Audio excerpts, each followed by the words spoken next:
KSRTC ഡ്രൈവറുമായുള്ള തർക്കത്തിൽ mayor Arya Rajendran ഉൾപ്പെടെയുള്ള 5 പേർക്കെതിരെ ജാമ്യമില്ലാ വകുപ്പ് പ്രകാരം കേസ്. അപ്പൊ ഇത് കേസാവോ? ഞാൻ ഇതിന് കൂട്ടിവെക്കോ?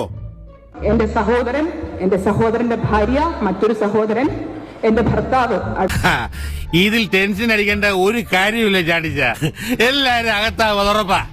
ഡ്രൈവർ യദുവിന്റെ ഹർജിയിലെ കോടതി നിർദ്ദേശപ്രകാരമാണ് ഇപ്പോൾ നടപടി. ഡ്രൈവറുമായുള്ള തർക്കത്തിൽ 2ാമത്തെ കേസാണിത്. ഇനി വിഷമിച്ചിട്ട് കാര്യമില്ല, വരാനുള്ളത് വഴി തങ്ങില്ല. ഇതങ്ങനെയല്ലല്ലോ, വരാതെ പോയതിനെ ഫ്ലിപ്കാർട്ടിലൂടെ ഓർഡർ ചെയ്ത് വരുത്തിയതല്ലേ. യദുവിന്റെ ഹർജിയിൽ പറഞ്ഞിരുന്നത് ഔദ്യോഗിക കൃത്യനിർവഹണം തടസ്സപ്പെടുത്തി തന്നെ അനധികൃതമായി തടങ്കലിൽ വെച്ചു അടക്കമുള്ള ആരോപണങ്ങളാണ്.